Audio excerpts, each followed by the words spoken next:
Yeah, around Daf. No, you weren't here last night. Oh, by the way, That's right. last night when you weren't there, I canceled the Novish year permanently. Really? Yeah, because I couldn't take it anymore. That was too much for me. So we'll. I can't imagine how you've done it. I don't know why I did either. But now, from now on until December 23rd, when the Shiva breaks for the winter, we'll meet here every night of the week. Okay. Well, that's what happens when you get older. That's what he said too. You guys are disgusting. I'm telling you. Hey, vey. I can't believe it. All right. Page Kov Chesem and Av. Av Zakai Bebita. Kov Chesem and Av. 2 blood hands from where you were. Okay, Av Zakai Bebita. Father has the right for his daughter B'Kiddusha, the money with which she gets married. He gets B'Kesef, whether it's money, B'Shtar, or a document, Ubebiyah, or marital relations. And we're going to discuss how does that work. Zakai B'Tiyasa, if she finds something, he gets it. Ma'aseh, if she produces something, he gets it. But further, he knows her vows. Makabagita, he receives her bill of divorce if she gets divorced, as long as she's a minor. But Nara, however, receives her own. Nara receives her own get when she's above 12. Interesting thing: if she gets property for his inheritance independently of him, it's possible. It's conceivable it will happen that she'll get inheritance from her mother's household. So that property, the father has to sustain. But he may not eat the fruit from that property. The fruit from that property would be sold, I guess, and the real profits held in trust for his daughter. He would not get the rights to the fruit which grows out of that property. Okay, he is liable to support her. I skipped. Sorry, Nises. He does not have to support her. More is actually discussed that father is not liable to support his daughter. Nises, when she got married. This daughter, yes, or love about, so the husband has more of a relationship with the girl. He's allowed to eat the fruit of the field which came to his wife, the nichse milog or whatever it is. The Chaim Zanasei also must support her. Ubir Kohen has to redeem her if she's taken to captivity. He must bury her when she dies. Even if it's very poor, he may not provide her at her funeral less mishnei chalilim than 2 flutes and a woman to say dirges. So this is basic. You can't do a funeral without 2 flutes. Okay? So it says I understand money and documents that goes to the father. But what's the father getting out of the marital relations?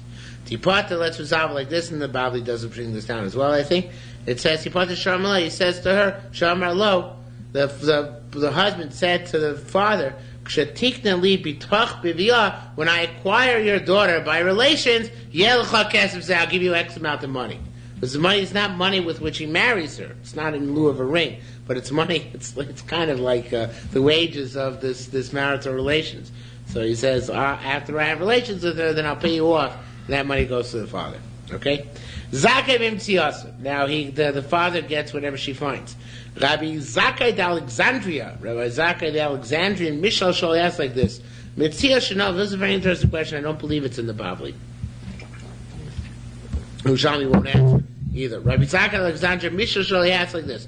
Mitzia Shanov lo machmas sodeh. If she got the Mitzia because it came into her field, okay, like a kinyan chotzer on it, like a deer came into a field, broke its leg, and couldn't get out anymore. So it came into a field. What's the status? Kim Mitzia is like a Mitzia, and if it's a Mitzia, then it goes to the father, right? Oh, is it like Kachilas Peros? Is it like the fruit of the field? Because the way she acquired it is by coming into the field, and the fruit of the field the father does not get. So this deer, let's say, which she got via her field, is it like a Mitzia? Because that's what it is. It's not directly affiliated with the field, and therefore goes to the father. Or is it like the produce of the field, which goes to her? And that's where it says, Intat dine achilas peros shalah. If you're going to say it's like the fruits of the field, then it should go to her.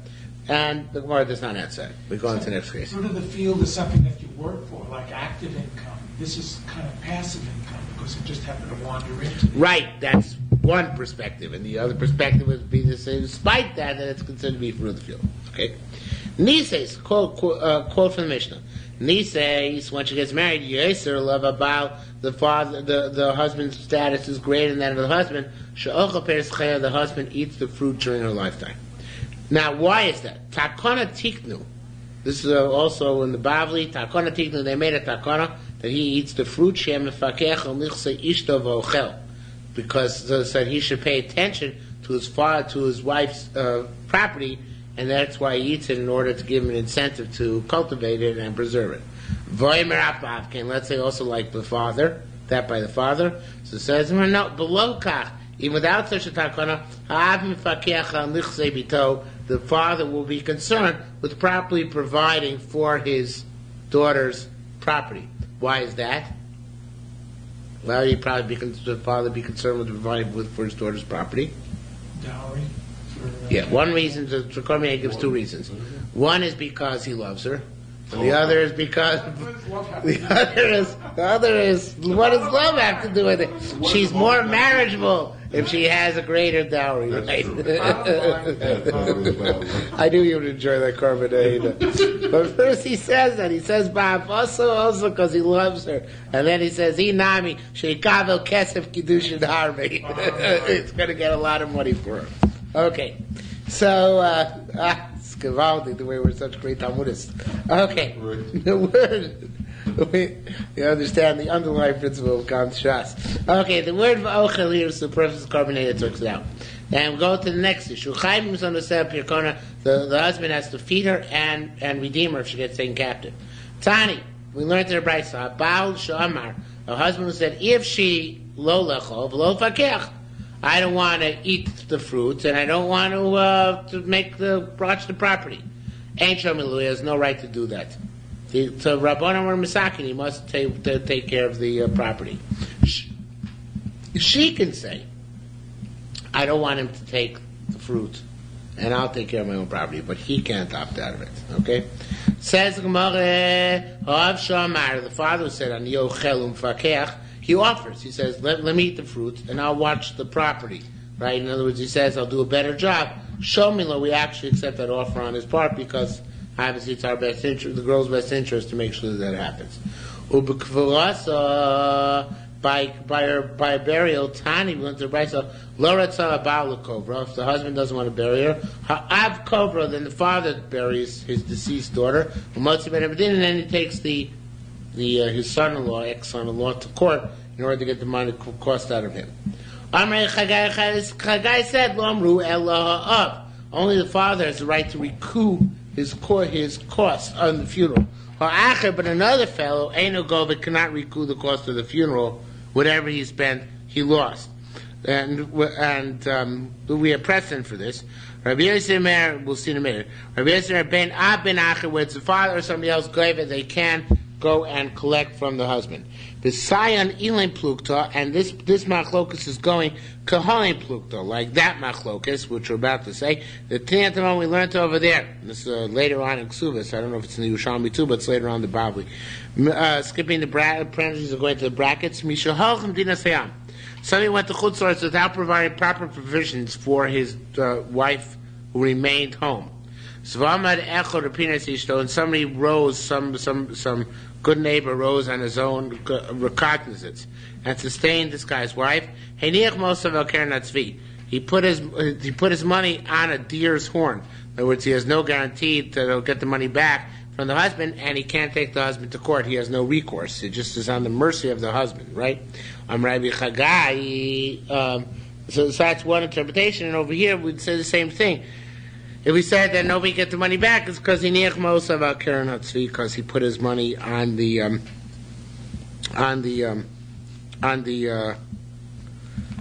horns of a deer, right? He just was nice, right? Volunteered on his own, so right. He's not. No one's obligated to pay him back. Right. So that's one interpretation, one possibility. And the other possibility is Amar Rabbi Chagai Lo Amru Al Acher. That's only another person other than the father. However, of the father, since he has this relationship which would be expected, so therefore of Goive he does collect from the son when the son comes back from Chutz La'aretz. Okay? Says the Gemara, Al Daiti Rabbi Chagai, according to Rabbi Chagai, I'm sorry, I skipped. Rabbi Yossi Omer Ben Ab Ben Acher and a Gova, nobody collects. Al Daiti Rabbi Chagai, according to Rabbi Chagai, Ben Lekvur Ben Lamazone, whether it's for the purpose of the funeral cost or for the purpose of the cost of sustaining his daughter, Ha'av Gove, the father collects from the missing husband, Acher Gove, nobody else collects. Al Daiti Rabbi Yossi, according in the opinion of Rabbi Yossi, the Kvura, when it comes to the burial, Ben Ab Ben Acher Gove, but the father and somebody else does collect. Why is that? Shall Allah saldas, because nobody would ever think, and it would be too degrading, even for the missing husband, shetei ishto mushlechas l'klovim, that his wife should be cast to the dogs for them to eat her flesh. So therefore, even though we might have a machlokas,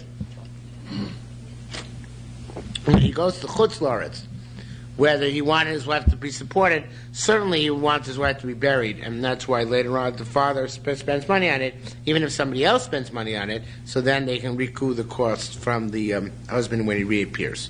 Okay? Isn't there a mitzvah involved in burying? Yeah, but the mitzvah we couldn't extract money for, so we want to extract money for the cost, right? So it says Maritani, we learn Komak Mishnogu Lahaspid Maspidim. Anybody says the minute gets to give a hesped besides the two flutes and the dirge singers, you also need to provide a hesped as well. Okay? Says the Mishnah further. Lolami b'shusav, she remains in the father's domain and jurisdiction until she enters the husband's jurisdiction. Nisuin in terms of getting not just kiddushin, the betrothal, but the chuppah. Now there are other things that substitute for an actual chuppah. For example, Masar Av L'Shluchi, about if the father gives her over to the emissaries of the husband, Harei B'Shus Habal, then she's considered right to be in the jurisdiction of the husband. Halach Av Shluchi Habal, if the father goes, however, with the emissaries of the husband to wherever they're going, I'm sorry, that's the father himself. Or the emissaries of the father go with the emissaries of the husband. Harei b'shus av, she's still in the father's shus until such time as there's a handover. Once the messengers of the father give her over to the messengers of the husband, harei b'shus av, then she's already in her husband's jurisdiction. So it says Mara, it should be Amr Rabbi Yehuda ben Pazi, but not that makes a difference. Amr ben Pazi, Lo Sof Davar. It's not just true l'chuppah that she acted. Now, this is a fascinating Gemara, and it's not in the Bible, and it's really wondrous. Those are the chuppah. In order to make a chuppah, you don't have to stand under the canopy. You don't have to stand on the canopy. What do you have to do? El l'bayis sheyesh lo chuppah. You have to enter a house in which there's a chuppah. Isn't that amazing? You don't have to stand under a chuppah, you just have to be in a house where there is a chuppah. I guess the presence of the chuppah in the house changes the house into a house of Nisuin. Because the whole point of Nisuin is she comes into my domain. So the erection of the chuppah signalizes that it's my domain. And even if I guess the chuppah is not in the same room, it's not even sure it has to be the groom's house. It doesn't sound like it has to be in the groom's house. But as long as there's a chuppah in the building, the whole building receives the din of a chuppah. It's a fascinating concept, actually. It's pretty far-fetched, right? No, really. It's the same as if you were a person with a corpse in a house. Yeah, it's the house absorbs everything for this thing. Okay, funny you should bring that type of... This is consistent. Okay, it's like the corpse, right? So, instead of a Kain Dam Nusa, that's a typo, it should be Boya Chayda Milsa. However, Boya Hadar Milsa. However, this is different. This is a question. Traklin Vikiton, you have a traklin, which is a very large room, right, like a ballroom. Vikiton, you have a small room, which is like a bedroom. Chuppah, if you have the chuppah, it should be in the Bakita Bakitom, the chuppah is in the small room, and V'nichnasa, and she entered Latraklin.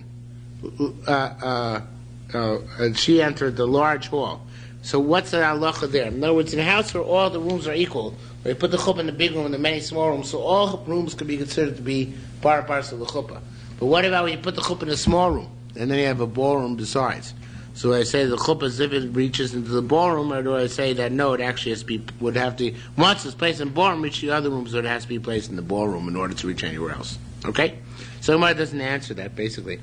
Says the Gemara, The chuppahs were outside, not inside houses. Yeah, what? Because usually chuppah is outdoors. Yeah, but here obviously they weren't, doesn't seem like they were marking on that. Or maybe they were, and this is just an exception where they brought the chuppah indoors, and that's why there's discussion in the Gemara. Okay? Right, Lahada Milsa. Once the husband takes over, what's he taking over for? When she takes, the husband takes her, his shluchim, take the girl from her shluchim. What is happening? What happens at that point? So it says more, Rabbi Lezer Mar Yosha, that's the point at which he merits inheriting her. Or from that point he can already annul her vows. Amar Rabbi said, he said to me, Mefer Nedereh, Modu she'ena mever lo, he concedes that it only takes her out of the father's domain, but he himself, the husband, cannot annul her vows actually because until she stands under an actual chuppah. So it's not enough that his emissaries took her over; she actually has to stand under an actual chuppah in order for him to be able to annul her vows. Okay. The Brisa goes like Hashem Lakish. It says, "Lizno space aviyah." Then in order to be chayav skila, she's got to be mazanesh. She has to be licentious in her father's house. Prat, this comes to preclude shemasur shluchei beis and shluchei abal, a case where the emissaries of the father gave her to the emissaries of the husband. Shalote beskila el bechenek. Since by that time already she was already given over to the shluchim, so she downgrades from stoning to suffocation. Okay, says the Gemara. So in other words, what's the proof?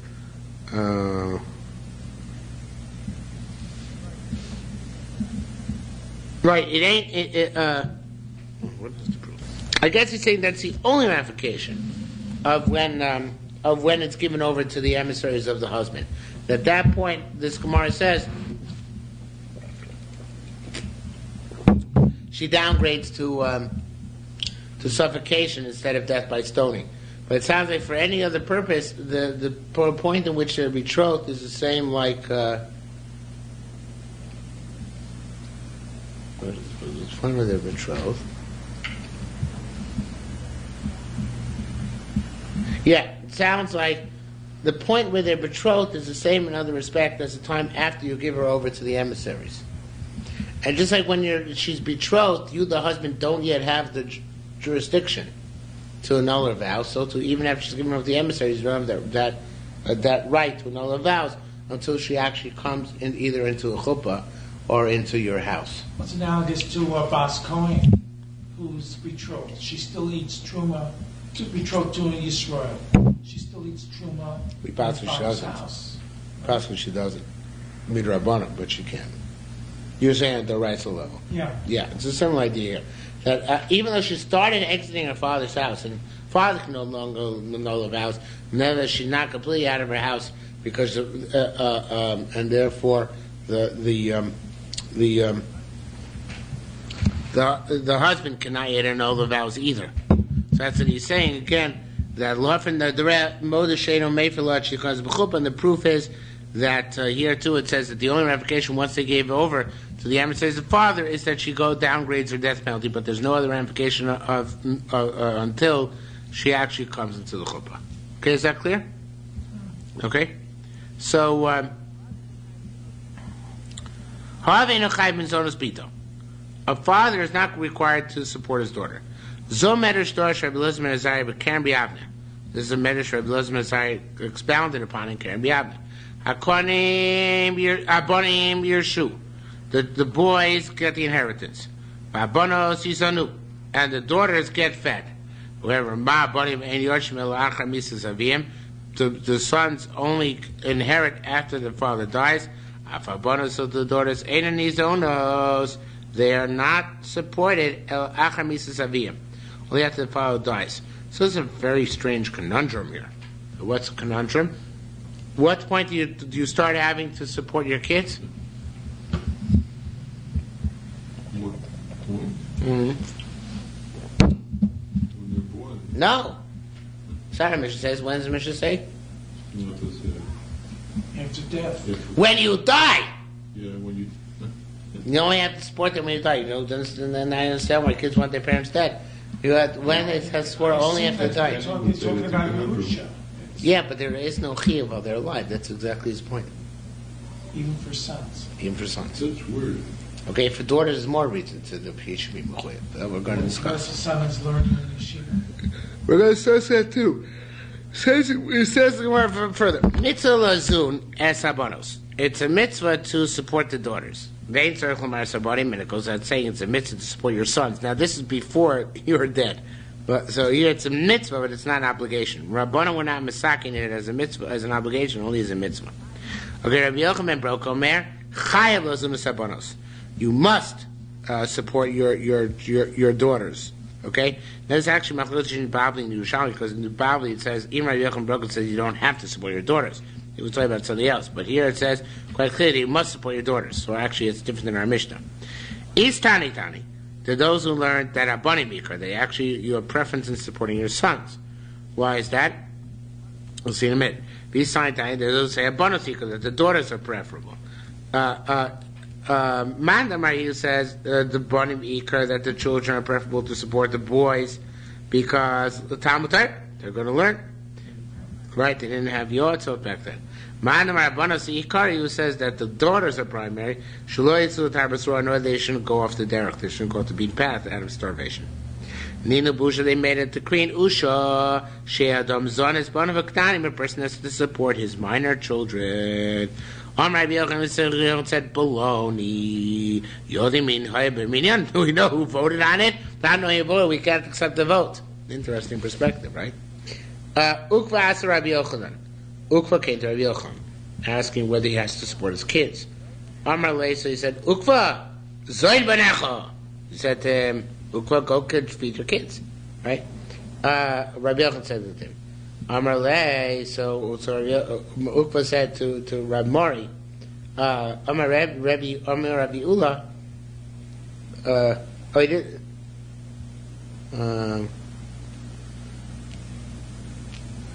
I skipped. Sorry. I don't know if I did skip, but I missed the line. Same skipping. So he said, Ukva Zumanech, support your kids. So he said, Minan Mori. How do you know I got to support my kids? Prove it to me. Rabbi said, Ukva Reshia. Let's tell you about an Amorera here. He's saying, Ukva, you Russia, you evildoer. Zumanech, go feed your kids. Rabbi Yehuda said, Masnisa Amrakein. The Brisa seems to indicate this. She'adam zon is banav aktanim. That a person is mechuyev to feed his smaller children, which I think they say is up to the age of 6 or 7, because the thing I learned over there, imaisa meinika, if a woman was nursing, pelsalim ma'aseh adea, that we diminish the amount of handiwork she must produce, mosilam zonoseh, and we give more food. So actually over here. We say that it sounds like the girsa in the brisa probably should have been what was the language over there?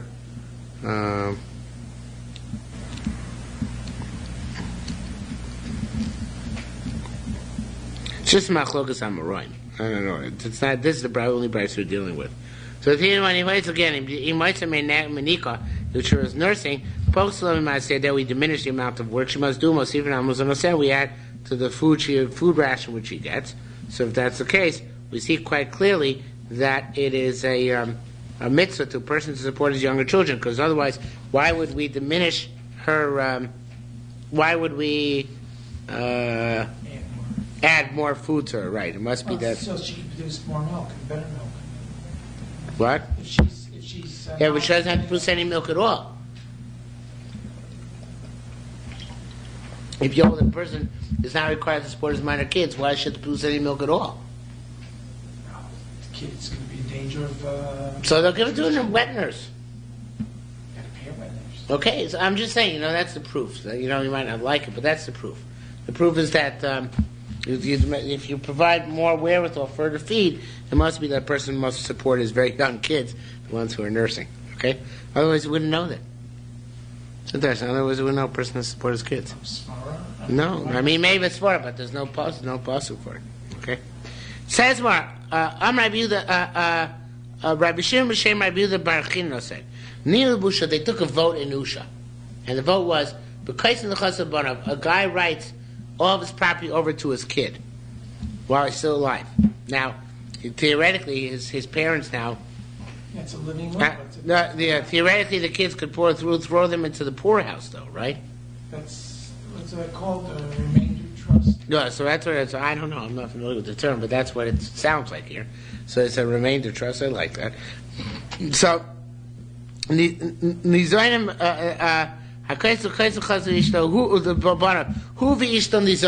he and his wife still get support from the property, even though they left it to their children already. What about his young children? They get supported as well. And some say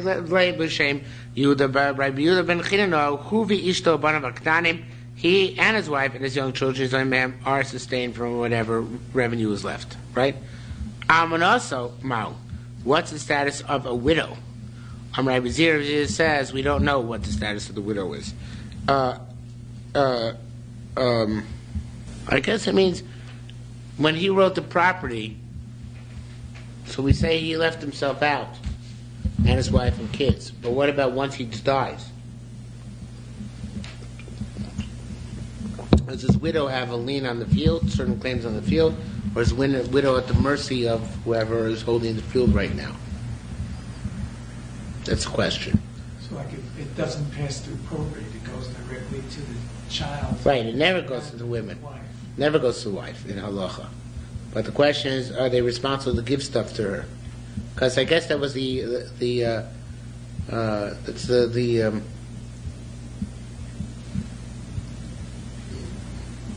that's all the question is. So Razir says he taps this. The question was asked.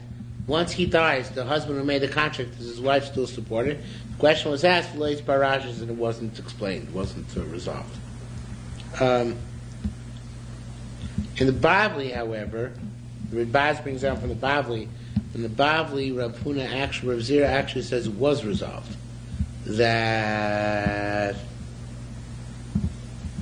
if a person wrote all of his property to his sons, then during his lifetime he's supported by this remainder trust, and also after he dies, his wife is supported by the remainder of the remainder trust as well. So even though Rabbi Zira says it was never answered, the Bavli does answer it. Okay? Rabbi Memel says, actually the point is Rabbi Zira and the Bavli says it was answered, right? Which is a contradiction what he says here, but he's not sure. Rabbi Memel itavs vis parashas. It was indeed asked and explained. Rabbi said, it seems to us, if she was eating during her father's lifetime, ocheles, then she continues to eat after during her husband's lifetime. She continues to eat after her husband died. In Laban, if she hadn't set a precedent to eat while her husband was alive, ein ocheles, she can't eat once her husband is dead. Okay? Says the Gemara, lo amar elo kosef. Now this is all true about kosef, somebody who writes all his property to his sons as a gift. What if he sells all his property to his sons? There's a little bit of cheapskate. He sells all his property to his sons. So what about in that case? Do we say he left himself a remainder trust? Or do we say that since he sold it, he should have taken it into account? So it's when you have a case like we had before where he gives it over to his son, so love conquers all, he wasn't thinking of all the potential pitfalls. Where he sells it, actually, he should have thought of all the potential pitfalls. And if it didn't his tough luck, and they no longer have to provide him with mizonos, they don't have to support him. Okay? So says the Gemara, that's the question. Mistabra, he says,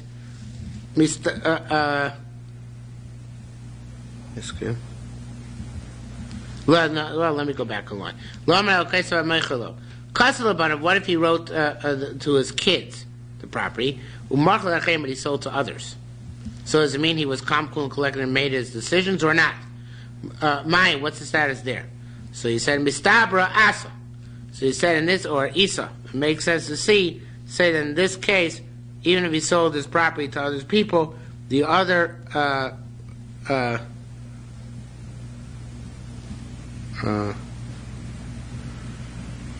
one second.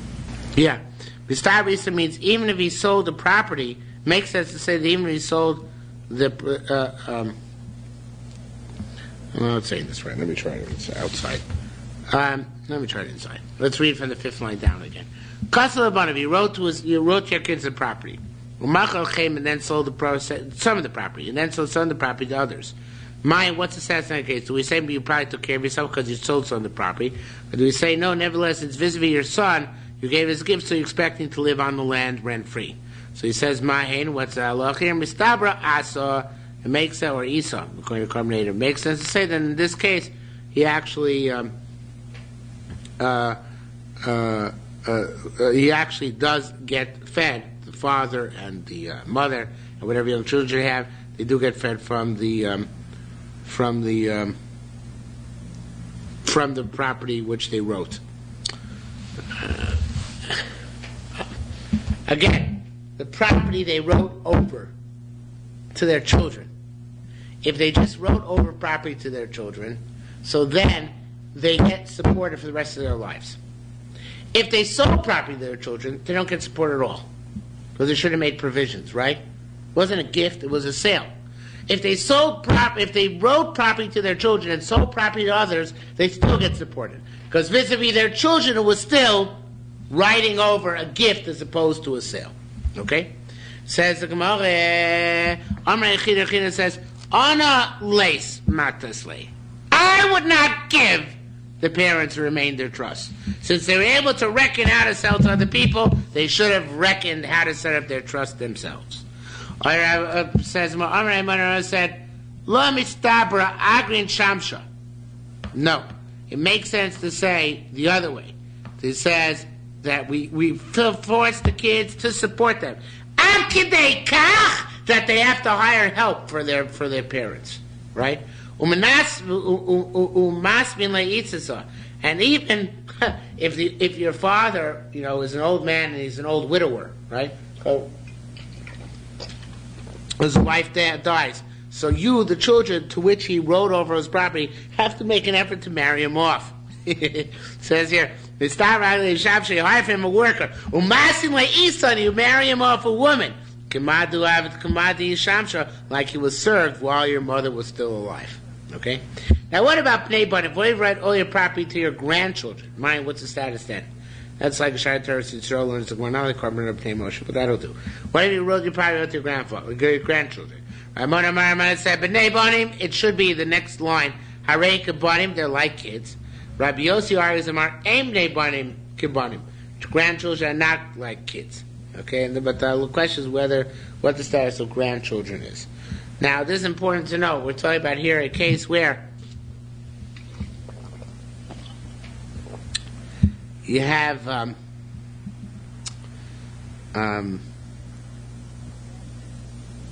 the grandparents wrote over all their property to the grandchildren.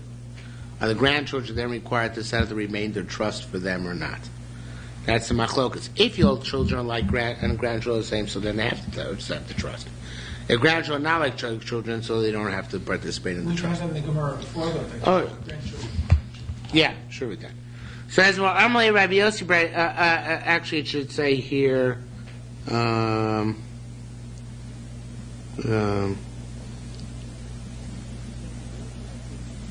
Rabbi Yossi Rabbi Bun. It should say here instead, Rabbi Shmuel Braid Rabbi Yossi Bun.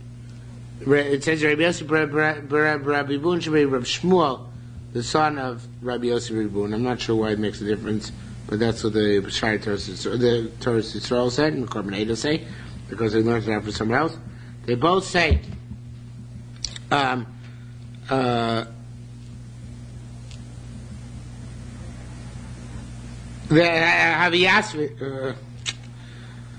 Okay. Rabbi Shmuel, son of Rabbi Yossi, and Rabbi Boon. Now, Rabbi Matanya, Havi asking, they were sitting, sovereign, learning over. Sovereign, they wanted to say, Hu b'nei banim shekan, Hu banim shel halon.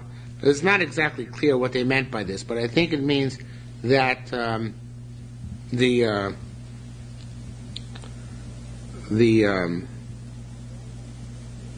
grandchildren here on location are like children further away, meaning that both the children and grandchildren are located in the same locality, and the grandparents wrote the property over to the grandchildren, say the children, so they don't get supported. Because in order to provide social support, they should have written over to the next generation immediately. But if the children are not here, the children are elsewhere, and the grandchildren are here, then we say the grandchildren are like the children themselves, and therefore if they wrote the trust for the grandchildren still have to support them. Okay? Rabbi Yossi says, B'nei banim, chafsa aleim Yerusha Torah. The grandchildren, the Yerusha of Torah, jumped over them. Jumped upon them. In other words, he wants to say that we don't make takonas usha. He says he holds bnei banim harei einam kibanim. They're not grandchildren, not like children, and therefore there's no takonas usha in a case where there are the property is into grandchildren as opposed to the children. And it's the only takona that you have this remainder trust is when he wrote to the children, not to the grandchildren. Period. Now, once we're on the topic of other of takonas usha, let's go to some other ones. Hashem Elon Hashem Rabbi Yehuda Bar Chanina said, Nimnu Busha, they took a vote in Usha, they came to the following. If I embarrass an old man or an elder, and then I hit him, you give the complete boshas. Now, what that means is, obviously, there's a set fee for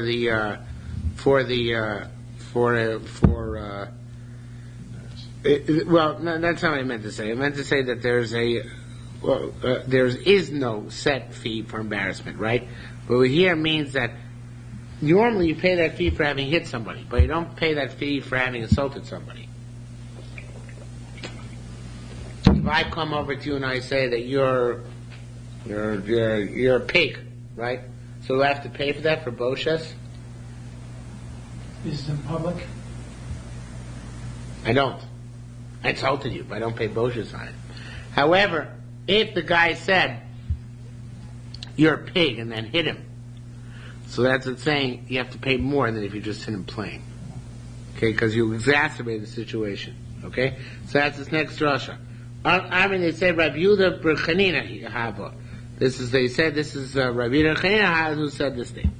Rabbi Shimon ben Lakish, Ma'aseh Be'echad Sheish B'din Sazokeh, I skipped line. Ma'aseh, a certain individual who embarrassed an old man or an elder, be called and they hit him, and also L'Boshim Shoyin gave the complete boshas.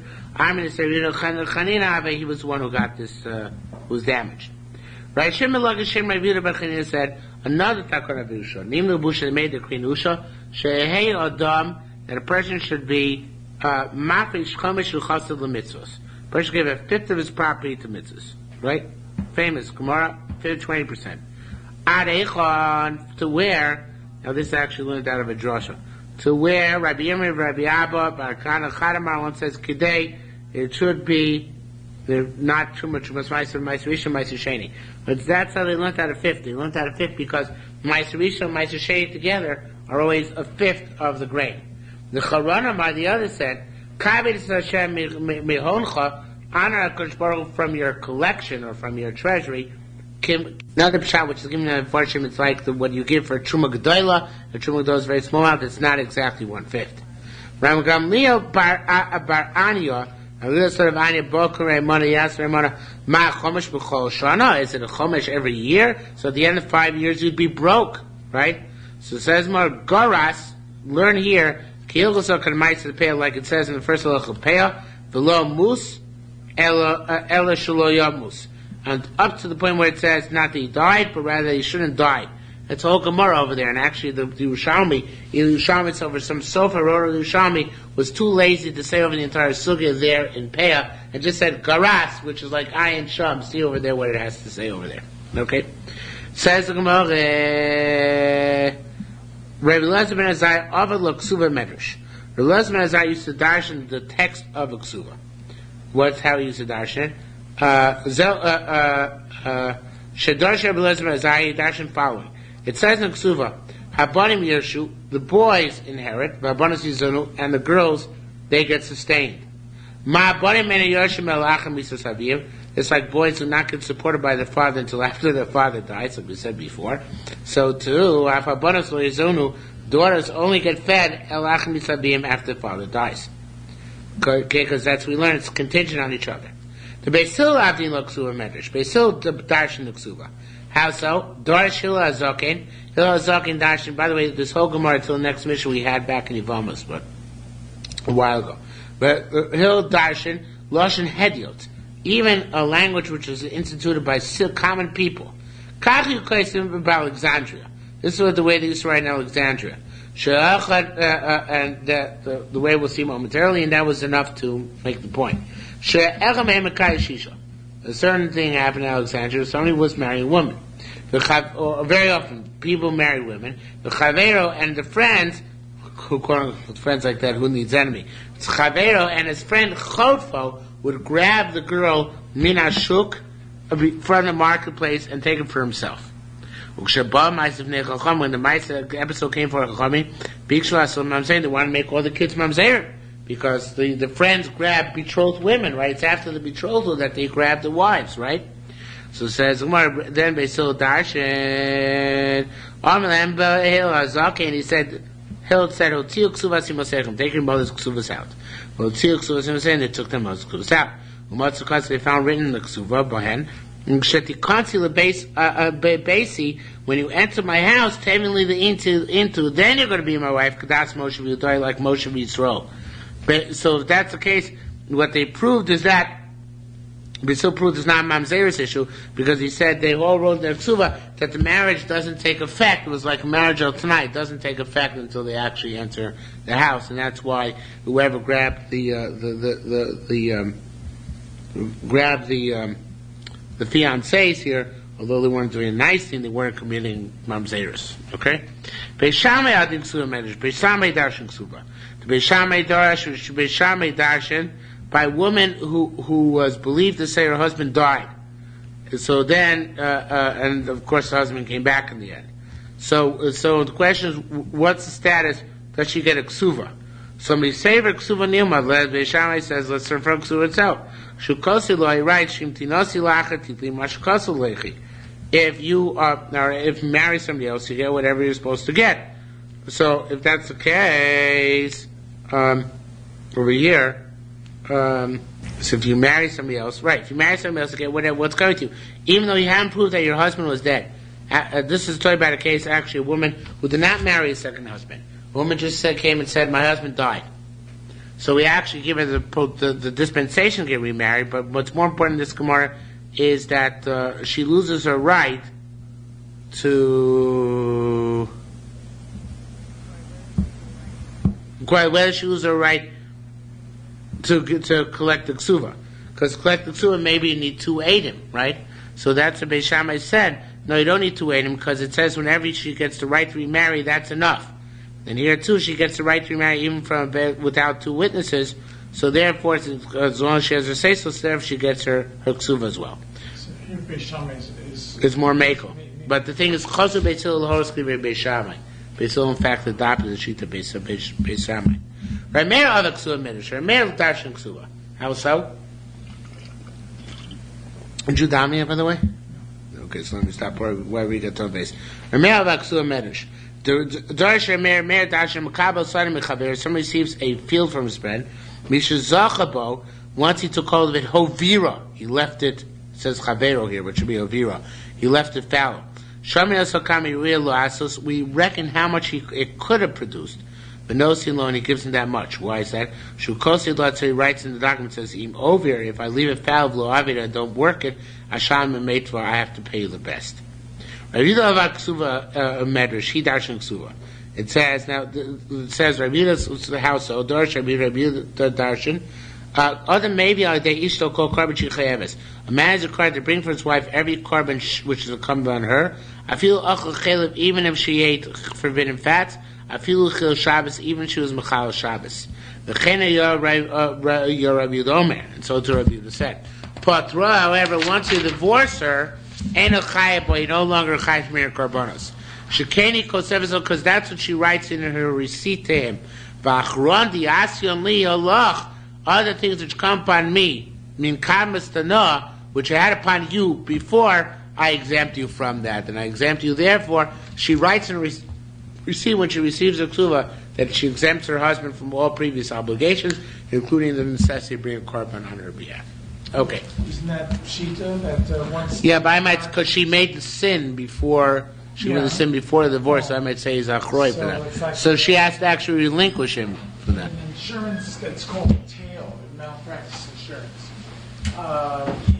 Let's say you stop practicing medicine, so you're finished, but you still have a tail. You still have it, right, that's what it is. It's like a grant, it's the same idea. That's all.